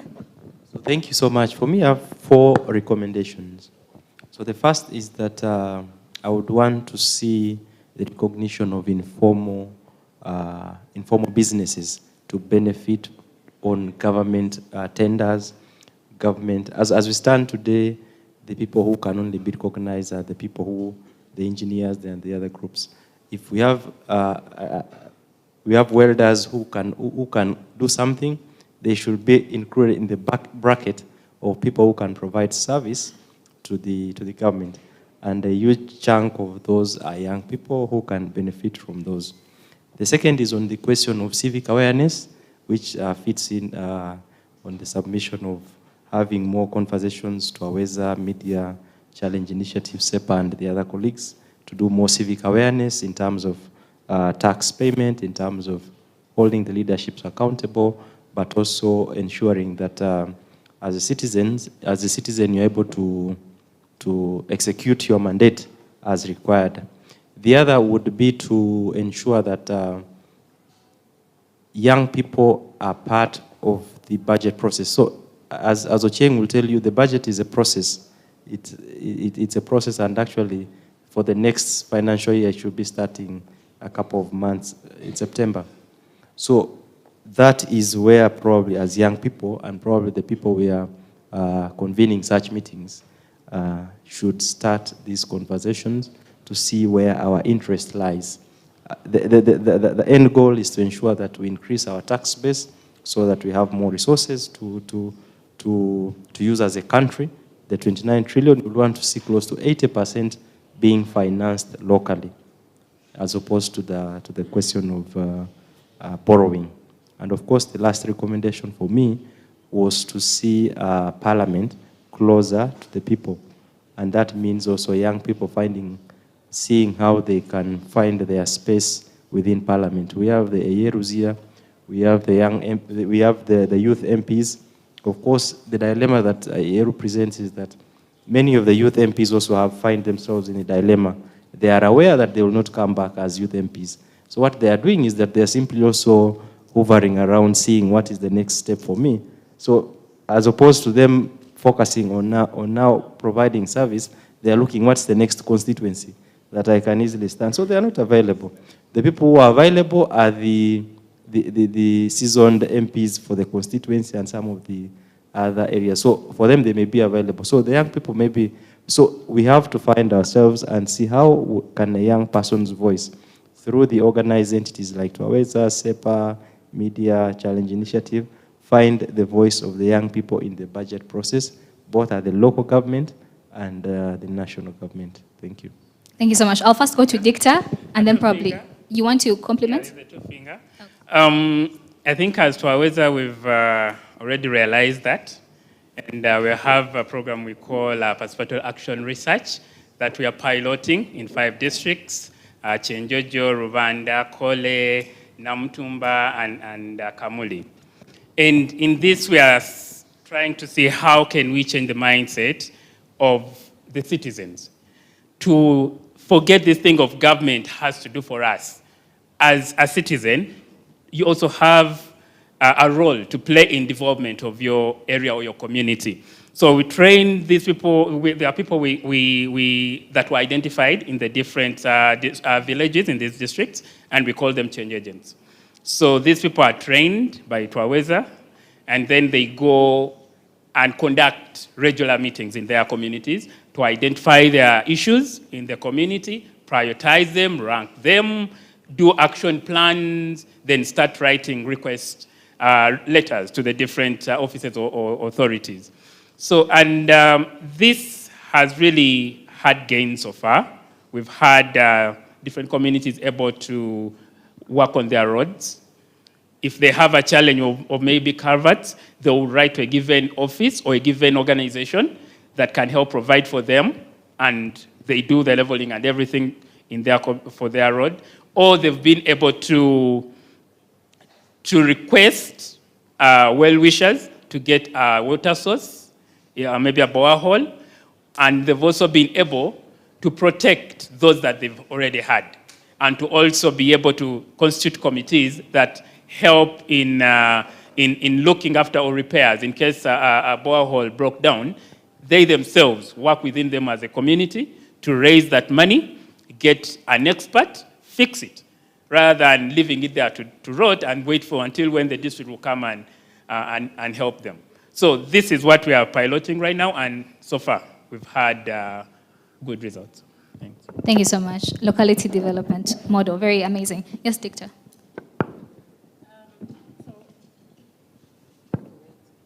I think it was 2011 campaigns, the president launched something called business process outsourcing. And I thought that was a very interesting idea, because given that countries like India have really benefited and so on. And I keep asking myself, why are you giving Amina Hassim money when you can help young people instead of going to become slaves in the Middle East, when you can establish these hubs so that young people can work there? Because the truth is that even when you put that money in Atiak, they pay those people 100,000 per month. So I'm not sure that's an industry that we want to invest a lot of public resources in. Two, to ask our leaders, but also to ask the young people to organize, to protest if necessary, to make noise one way or the other, whether it's on Twitter, whether it's on social media, and whatever. Make noise so that because what he was talking about, people coming and saying you have to give us 1.5 million for us to meet. It's because the mindset, that's what the mindset of our leaders is now.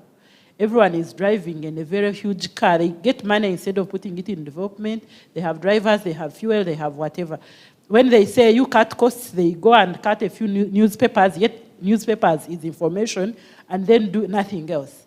So, yeah, to encourage our leaders to start serving the people in whichever way they can, not just to focus on themselves. For me, that's important. And three, to organizations like Media Challenge and Initiative and others, invest in getting more of your students becoming a reporting budget, because the people report accountability committees in Parliament, for example, but they are reporting what the MPs are saying or what that day seems interesting. Have people who are looking at data and just reading the budget every once in a while. You sit through the budget, the different budget documents, and then you'll find exciting stories. So if you can invest in people who can take up that issue of the budget, because we do not analyze the budget enough. For me, those would be. Thank you so much. You have a recommendation?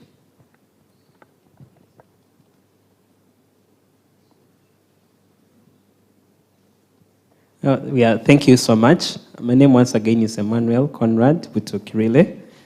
I'm a research student from National Teachers College, Kaliro, passionate environmentalist, and also a member of ISEC, a youth global organization. Firstly, just as why I stress the institution I am from. It's a diploma awarding institution, and we joined there in 2019 to do the diplomas. But I want to make this house attention that since we finished, because COVID came in, we finished around May 2022. We have not yet graduated. And remember, according to the new policy, all people offering the education have to have degrees. In 10 years, right now, I think it's 8 years left. But we would like to upgrade, but you don't have where to start from. So this goes to the people in the education sector to mind about the National Teachers Colleges, all of them, the 5 NTCs, to address that. Then the other recommendation is that we still have the issue of corruption in the country. And I think one thing the moderators will talk about when they're introducing this conversation is that even most of the money in this budget is going to allocate for the many debts that we have as a country, Uganda. I think around 11 trillion, if I'm not mistaken, going to just pay the debts. But you find that these debts are coming just because of different demands that come from different sectors in government. A budget is going to be passed, but you find that just a few months after this budget being passed, our government says that we start asking for supplementary budgets. And you wonder, this has just been passed. What has this money done? And government is, in this name, goes again to borrow money from outside. So when the budget comes in, it's just paying these debts that even can't see what they're doing on ground. So let us try to see, are these supplementary budgets really necessary? Yet after people have really made research and analyzed and have seen, no, it is now 52 trillion, it's going to work. Why do we again have to ask for supplementary just after a little time? So that's another recommendation. Lastly, as I conclude, we are the youth. We cannot pay the taxes when we are unemployed, because you're saying that what's the role of the youth? Most of us are unemployed, then how can we pay the taxes? So government has a mandate to make sure that there are spaces for youth so that they can get at least unemployment. I think the skilling program is okay, but there is already centralized, like in the central, because formerly I knew that the skilling center is only in Kampala. You have to travel all over the country to come to Kampala to go to these centers around Kampala. They have not yet been set up in other regions of the country, so I think they should also be decentralized like in other parts of the country so that the youth can also be, of other regions, can be able to benefit from them.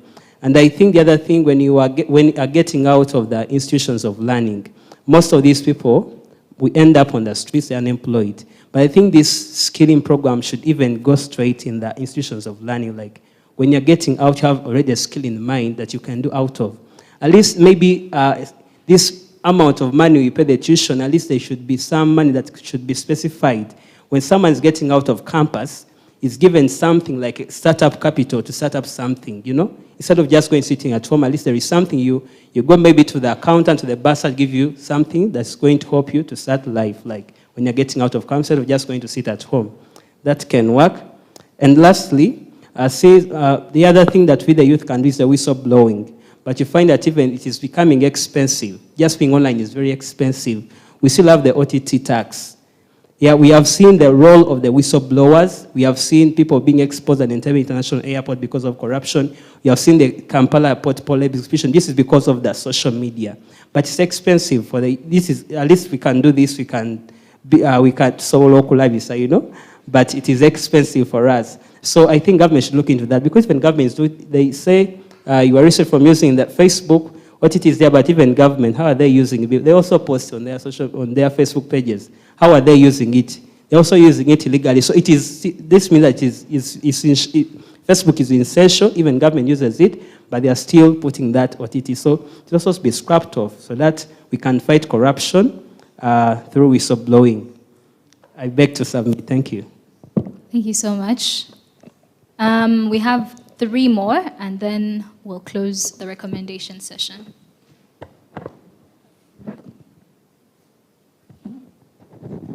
Thank you so much. Good evening, everyone. My name is Ruvimbo Gore, and I'm a mental health reporter.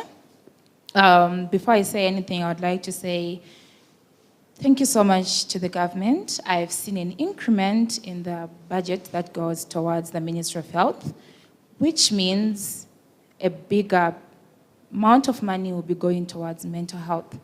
But still, I feel it's not enough, because the biggest problem we have now in youth are mental health related issues. And you come to find that we have less than 60 specialists in the field. So my cry is, may the government invest more in the educational sector and give scholarships for people who want to pursue degrees in therapy, psychology, because we need those people to make sure that we eradicate the problem that we have of mental health. Secondly, to invest more in the budget, because in as much as the budget is out, most of it goes to Mtabika, which means most of these facilities that offer mental health services are still in need. So with the rising rates of mental health related issues, which were 14 million by 2021, and I'm pretty sure they are over that by now, which is 2023. So I ask the government to inject more funds in the educational sector, especially for people who want to pursue therapy, psychology, and in the health sector, towards the mental health budget. Thank you. Thank you. Let's keep it short, brief. Thank you. My name is Nelson. My recommendation would be for the case of corruption, this has been a long-term issue. I strongly feel like the government should try and invest in religious sectors, because I believe people are no longer religious in any way. I feel like the government should pay attention to these people, the pastors, the imams, because honestly speaking, people are brought up in very funny ways, and the issue of corruption cannot be tackled if someone's moral compass is not right. So I feel like people should put an eye there so that churches can do what they have to do, and, you know, we'll see the end result when people are brought up morally right and, you know, doing the right thing at the right time. Thanks. Thank you. Lastly.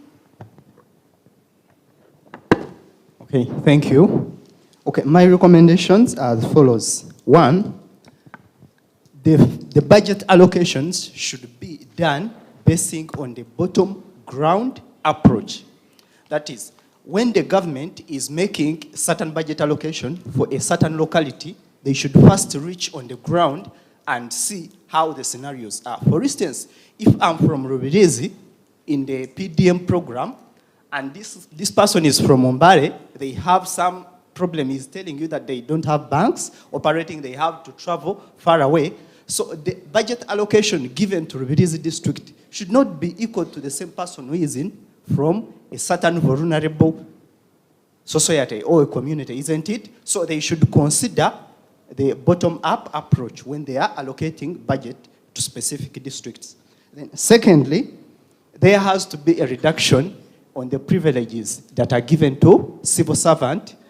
Yes, they have to reduce privileges, like for this person, where a person requires 2M fuel to travel in a distance of 40 kilometers per day. This one should be what? Should be reduced, as opposed to reducing their wages. Their wages can be maintained, but let the privileges they enjoy be what? Be reduced. Then, secondly, then the budget should take into consideration the monitoring and evaluation processes during the implementation phase. Once they have allocated the budget, then during the implementation, they should have some budget also set apart. People should have to go on and follow and monitor how the implementation is being what? Is being carried out. That's when we shall evaluate and maybe identify the weaknesses or the areas which are to be adjusted in the next financial what? In the next financial year. Then there has to be some kind of like equal distribution of resources, especially to different ministries. Okay, we identify there are some ministries which carry out some critical roles, but in most cases, when they are being allocated funds, they are given least funds. They are not given enough funds. Like for instance, we have always carried out to something. We are a civil society so much based in environment and then climate. We identify that climate is a problem to different regions, and it is crippling the development sector or even the economy itself. Yet sometimes you find out to some district local government which are faced with certain atrocities that as a result of poor climate or maybe poor resource management, once you ask them why this thing is not moving on well, they will tell you we don't have enough what? We don't have enough money. So the budget allocations have to be done in the way that in the need of different ministries or different departments. And then the budget allocations have to ensure full use participation, like in the district budget conferences, in the middle of the maybe at the quarter of the year when the districts are holding their conferences or the budget. But most districts we have identified, they normally leave out what? They use. Even the people maybe they will call upon, they will be above the age range, or they call them for their financial benefits. But even the people who come there, they don't they don't play some critical role in putting out some change in the society as far as how these monetary processes are running in different localities. Then, it would be my request for some fiscal policies, because it all comes to finance. The government has to delocalize. It has to open up some powers, especially to the civil society organization, to be operating. You can't imagine if the civil society organization has money to help work out or solve out a certain problem, but then the government is saying, no, you may be having money, but this problem, it is we who are supposed to do what? We are supposed to do it. So it all comes in like what? In budget allocations. You find the district is crying, this is a very big problem for us, we don't have money. Then you come in, we have money to do to help you implement it, but they are refusing. So there has to be some delocalization of the policies in the physical policies of the country. Thank you. Thank you so much. Thank you so much for all those recommendations.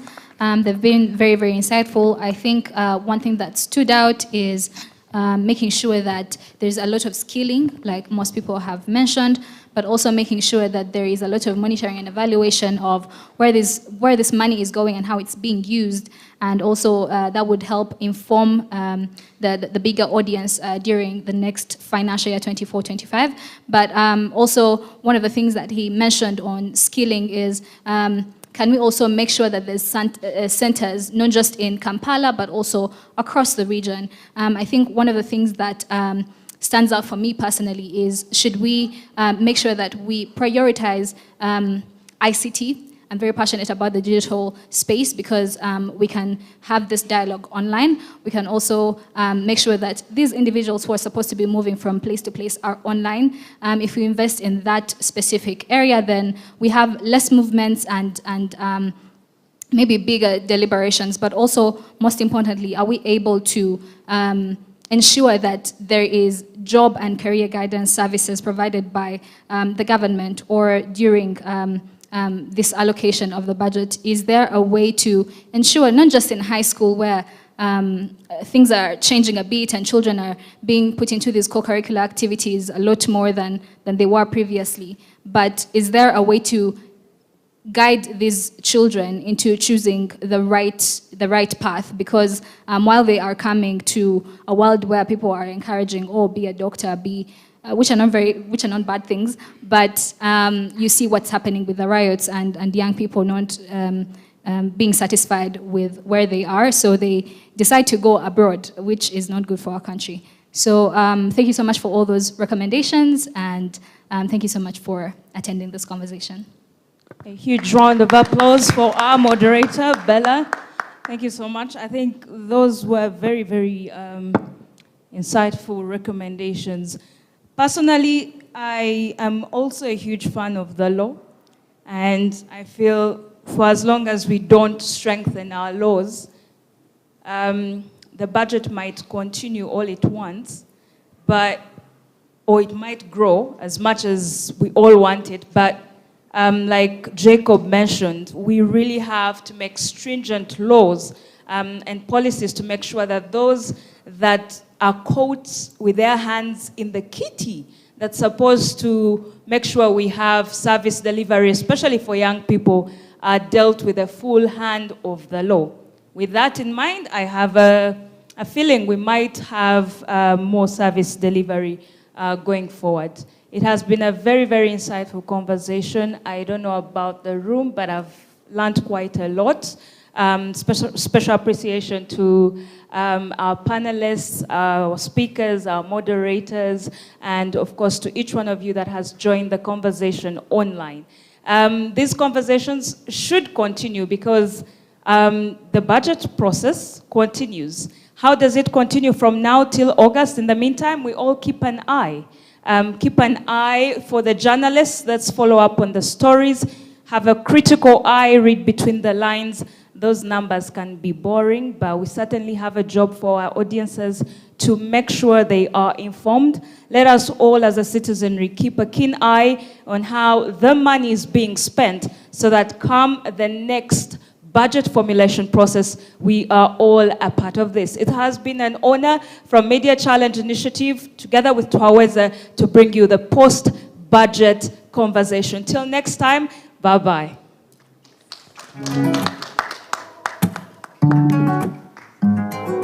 London.